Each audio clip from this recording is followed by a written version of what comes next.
nos estudos que eu tenho feito na Federação Espírita de São Paulo, a gente acabou de estudar, né, o livro Brasil, Coração do Mundo, Pátria do Evangelho, que é um livro do Chico Xavier, escrito através do espírito Humberto de Campos.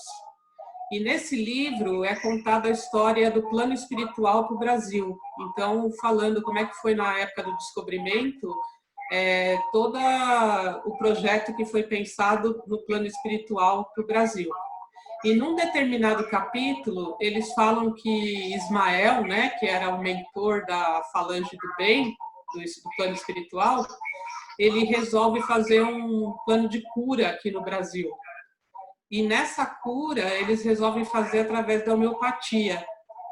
E no livro eles chegam a citar o Hahnemann, mas assim, não abre nada sobre ele, acaba, a gente fica assim, meio mal localizado na história, né? Então eu queria saber quem foi Hahnemann. Queria que você me respondesse isso. Quem foi Hahnemann? Cláudia. O Samuel Hahnemann é um médico alemão que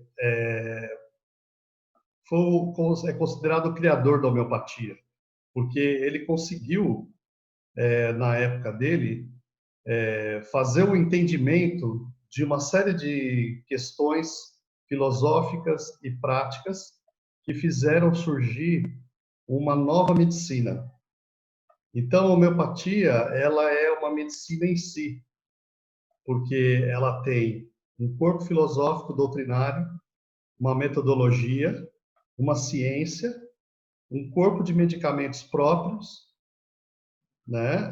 Então, ela funciona numa totalidade para atender todas as alterações de doença.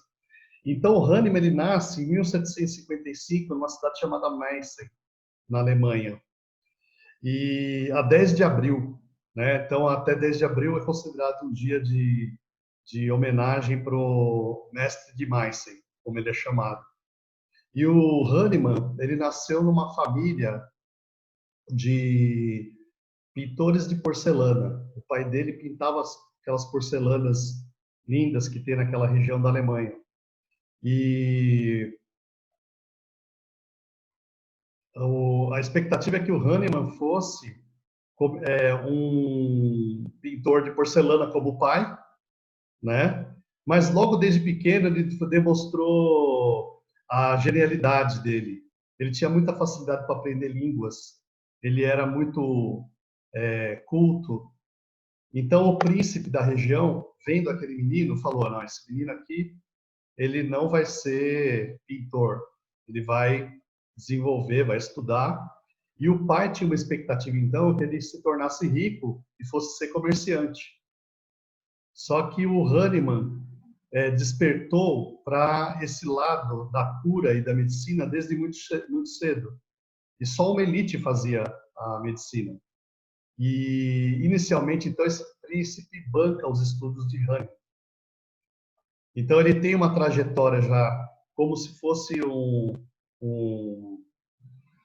uma pessoa já enviada realmente para um propósito, né? E para você ver o nível dele, na faculdade de medicina, ele ensinava grego e latim para os próprios companheiros. E assim ele pôde custear a sua faculdade, né? Então ele vai se desenvolvendo e ele vai buscar o doutorado dele em 1779, né, lá na Alemanha, e em 1796 ele tem o primeiro insight do que seria a homeopatia, estudando a matéria médica da quina tão famosa hoje, a tal da hidroxicloroquina, né? A quina, na época, era o primeiro medicamento mundial. As companhias das Índias Ocidentais pegavam a casca de uma árvore lá no Peru, no meio da Amazônia, e dela faziam um pó. Esse pó branco e amargo era usado para combater as febres, principalmente a malária. A malária estava endêmica pelo mundo todo. Então, foi um medicamento que ficou conhecido porque ele tratava febre. E ele era um tônico. Até hoje a gente toma água tônica de quinino, que vem do uso do quinino. Então, o que aconteceu? Ele estudando, ele percebeu, mas não é porque o pó é branco que cura a febre.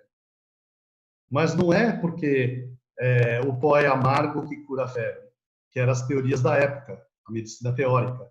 Então, ele percebe que é o uso dinâmico, se você usar a quina para uma pessoa que não tem nada, ela vai desenvolver uma febre parecida com a febre terçã, que é a malária, que é uma febre que dá a cada 3 dias.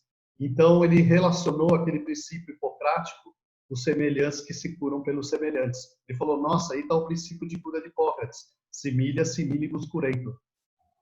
Então, a gente considera esse o marco inaugural da homeopatia.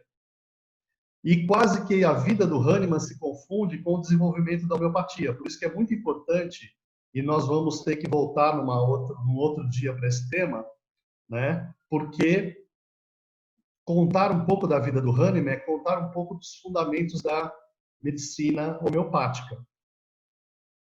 A iniciar por esse insight da lei de cura de Hipócrates, né?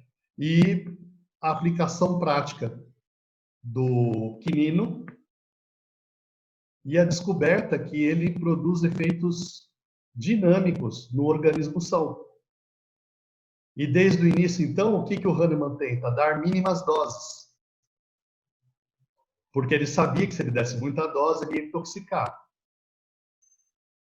Então, ele começa a fazer aquele processo de diluição e descobre a dinamização. Aí nós vamos um dia colocar, porque é um outro insight do Hahnemann, né? Raras são as pessoas que têm tantos insights assim na vida. Talvez como o Hahnemann, eu conheci só uma pessoa, que foi o Dr. Walter Edgar Maffei, patologista aqui brasileiro, que também teve bem uns 10 insights durante a vida dele de coisas novas, né? Normalmente a gente reproduz como se a gente se aceitasse em cima dos ombros dos mestres, né? Então, obrigado pela pergunta. Só mostrar a importância do Hahnemann, que é essa figura, e nós vamos voltar oportunamente. Então, podemos fazer um pouco uma sequência dos princípios explicando através da vida do Hahnemann. Talvez seja bem interessante para a semana que vem. Bacana, gostei disso daí.